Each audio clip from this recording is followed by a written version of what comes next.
So, yo, what's up guys? Good evening. Time check is already 9 o'clock and masyadong mabilis yung bike natin. Natin. So, nag-night ride lang tayo guys. Habang biking lang. Pantanggal lang ng kinain natin, pampababa ng kinain. Doon naglakad na ako ng almost 30 minutes. Sama natin si Beef while we're walking. Mutual bonding ng ating ibon. So magpapike tayo for today's vlog. Dito lang tayo sa malapit sa atin. So magandang gabi mga kabihero. Welcome to my YouTube channel guys. Hindi ko alam kung malinaw sa inyo yung dating ng camera natin kasi we are in the night mode using our Osmo Nano. Gamit natin syempre si ating e-bike na folding style bike. I acquired this 2 years ago. Pinakabit ko yung ano na ito, 2025. Motor niya is nakalimutan ko lang kung ilang watt to. Pero hindi siya papang, pero maganda siyang klaseng motor, e-bike. Highly recommended din. Hindi nga lang siya waterproof. Pag pina-water resistant mo siya, 5,000 ang bayad kay motor pa. May mandaluyan gumagawa ng mga e-bike yun. So dito lang tayo guys, bike lang tayo. Dito tayo sa loob ng subdivision, loob ng Golden City. So ayun ang usapang ibon tayo regarding dun sa nangyari sa ibon natin kay Mochi. Na-flybayan tayo. Nakakalungkot lang. Almost 3 days na po. 3 days na today and hindi na talaga natin siya nakita. So, mga napansin ko lang sa tema ng ibon, halos na yung mga pang-hand feeding. Hindi sila yung tipo na alam mo yun, kung ano sila, masarap silang alagaan pero hindi talagang may moment na they can leave you. Pwede ka nilang iwanan any moment. Kaya nangyari sa atin na talaga nagbibigay sila sa food lang. Yun yung nakita natin. Then one thing na napansin din natin was the tawag dito, yung pagiging madapo. So dito na tayo guys, punta tayo ng San Lorenzo. Kanan tayo dito sa San Lorenzo. Dilim dito, makita yung daanan. Dito, pag pumasok ka dito ng nakasakyan ka, nakamotor, naniningil sila dito. Meron dito entrance na parang 20 pesos.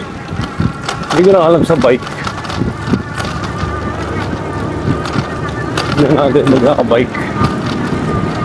May entrance pa rin ba? Pwede. Pag naka-bike. Oo. I don't think so pag naka-motor. Puro sisitahin ka.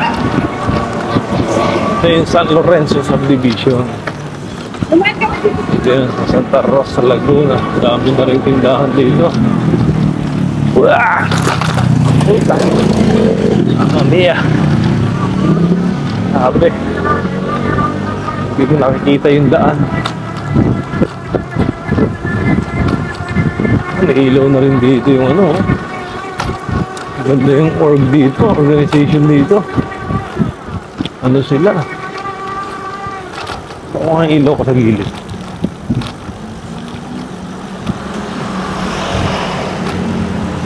Yan, ilaw ko dito eh. Paano sa bilid? Kita naman.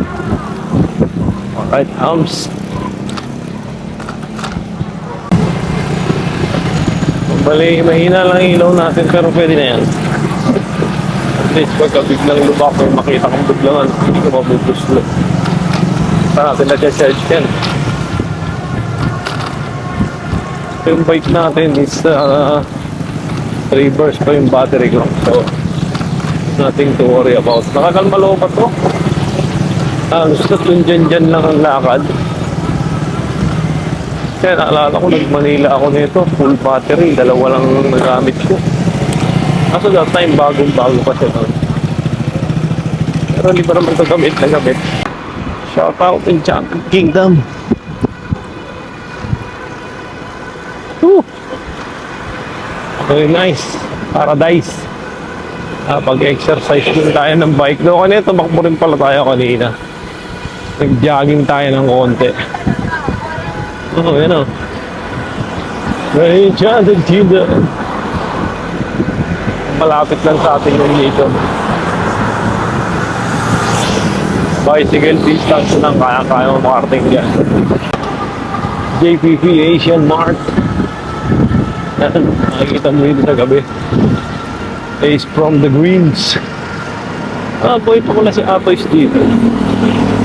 Yan, yung mga restaurant dyan. Dati may Japanese restaurant dyan, baka wala na. Boy pa rin pa si Royalty, oh. Tagal na nito dyan. Wala na yung Japanese. Ito exclusive yan, di pwede pumasok dyan. Yan. Villa Caceres pala ang pangalan. Ito, UniHealth Santa Rosa. Meron din naman dito medical na malapit sa atin. Subukan natin yung mga pag-night ride ulit tayo. Dito naman tayo sa may sa may tawag dito. Sa isang part ng Puok. Yan, nagsiselfone, no? Sa Puok. Ito naman tayo. So, kakanan na tayo dito, guys. Walter Mart. Dito, maraming snatcher dito, guys. Maraming malupit dito. Oranges, hindi naman tayo nakaganoon dito. Kasi maigat naman tayo. Dami sakyan dito. Woohoo! Okay lang yan. Meron na rin pala dito mga refill. Refill na, refill. Tayo sa gilid. Yan. And here in the right, yan, isin. Isin yan, isin. Yan. Pagawa ng mga noodle. May ilaw naman yung point natin, kaya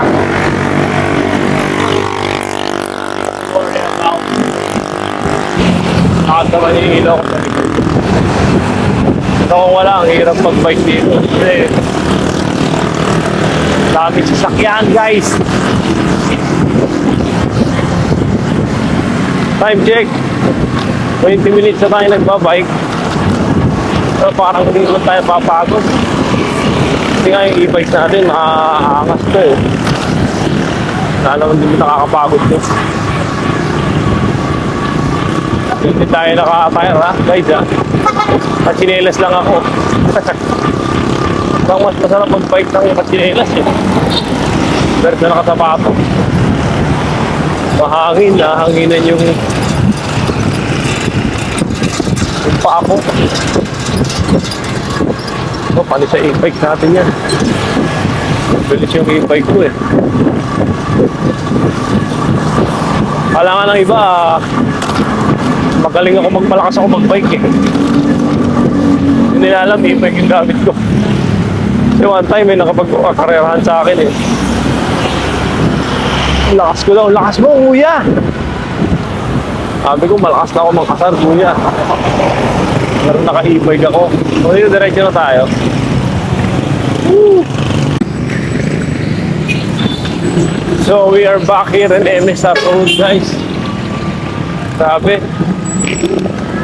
Pagod yung nasakit ng kamay ko. Balikat ko. Damang ko agad doon. Grabe, guys. Alam na hindi nagpo-bike. Wala tayong warm up. Okay. Stoplight. Doon tayo, wala tayong stoplight. So, babalik na tayo, guys. Pauwi na ulit tayo. Isang round lang tayo dito sa may Sanlo. Golden San Lorenzo lang tayo. Baga lang. Kasi we are on our way to Manat. Dahil pa rin sasakyan, guys. Grabe, sobrang dami sasakyan. Today is Sunday, ha? Sunday, Linggo.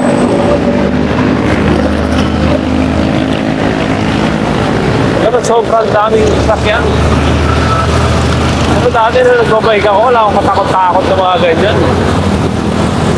Kasi matagal din tayo nagbike eh. Epic rider din tayo, may hindi kaya lumayo. Shoutout sa mga nakasama ko magbabike dati, kaya ng Serma. Mga kalulupit na raga ngayon, nagbabike pa rin siya ako, hindi na. Parang tinamad na ako magbike, wala kasing kasama eh. Wala akong partner biking. Kasi dahil lang sa Manila, madaming riders doon. So tayo pwede na tayo dito, guys. Kaya kumaluwa dito. Yung pag ganyan-ganyan. Wala problema yan. So, we're back here in Golden City. Woo! Opa. Okay pa naman yung brake natin. Disc brake tayo pero hindi tayo naka-hydro.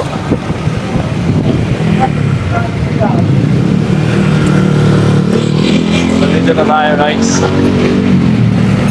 Uwi na tayo ng bahay. Feeling ko sumakit yung balikat ko. Paanang balikat ko sumakit. So that's it, guys, for our vlog for today. Ating short night ride. You know, I don't know kung how many kilometers yun. Eh ko, 5 kilometers din yun. 3 to 5 kilometers din yung pinagyak natin na yan.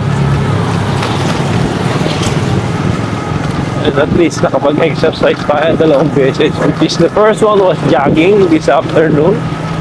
And then my night ride tayo today. Alright. And still, 3 pa rin yung battery ng ating bike. Kaya malakas ang battery nito eh. Hindi siya basta-basta nalulupat. Woo! Let's go!